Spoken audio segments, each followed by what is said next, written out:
Hey everybody, Dr. Baker. Gonna go over stretches right now. I have a patient that asks me over and over and over again, what can I do for my low back pain?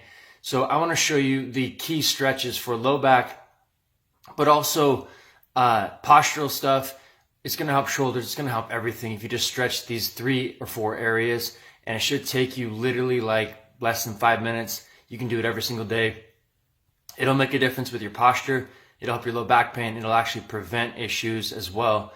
And so I haven't stretched yet today, just woke up not that long ago. So I'm going to stretch right now and go time. So first of all, I'm going to get on all fours like this. Okay. And all I'm going to do is reach across the midline, plant my hand, and then I'm going to pull away from it and pull back. And so as I pull back, you're going to feel that stretch right through here, your lats. Your lats, your latissimus dorsi muscle, if that's tight, what happens is your shoulders roll forward, and when your shoulders roll forward, so does your head, and therefore you get a lot of the tension up here. You have neck pain, and you think it's your neck, when in reality, it's probably partially your lats. So I'm going to start here, and I'm just going to reach across and pull, and I'm going to feel it here, and then I'm just going to go to the other side and do the same exact thing. Now, one of the other areas that people never stretch, and I found makes a huge difference with low back pain, is the inside of your legs, called your adductors. So while you're here, all you're going to do is just do the splits a little bit, let that open up, and then move your hips back and forth until you feel the spot that stretches the most, and just work through that. Now, here's the thing. I can combine these stretches. So I can be right here stretching inside of my legs. As I reach across the midline and pull away, I'm now stretching my adductors, which will help my low back, and I'm stretching my lats, which will help my back, my neck, my shoulders, and everything.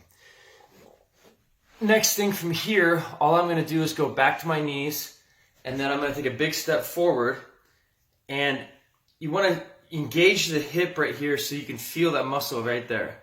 So from the side, I'm like this.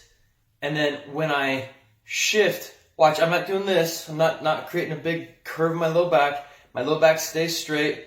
And all I'm going to do is just shift my hips until I feel it right here. When I turn away, that should come up into here. So looking at it from this angle, I'm like this. I'm going to shift forward. And then I'm going to have my hands in an athletic position. I'm going to turn towards the leg that's up. And I should feel that stretch come up into here.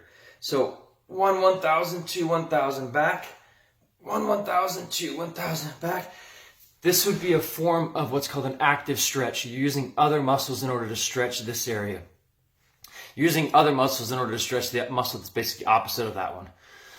So that's the best stretch that I've ever found for my psoas or aka my hip flexors. So far we've stretched our hip flexors and our adductors and our lats. The next thing we want to do is just simply go from our knees into a position like this where my leg is bent at 90 degrees and I'm just going to lean over it. As soon as I lean over that, for me, I begin to feel a stretch in my glutes, my butt cheek on that side. And here's the key to this one. If you don't feel it, the secret is moving your foot back and forth until you feel it differently in your glutes. The other thing you want to do is come down at a different angle. I can go this way. I can go this way. I can go straight ahead. Experiment with it. And don't only experiment with it, but alternate.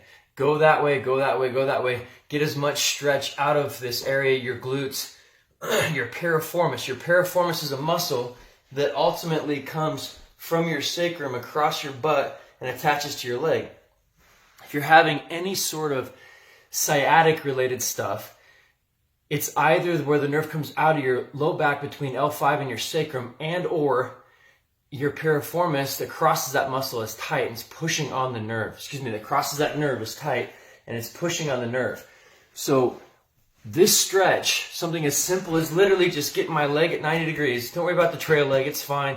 This leg's at 90 degrees and I'm just going to lean over it.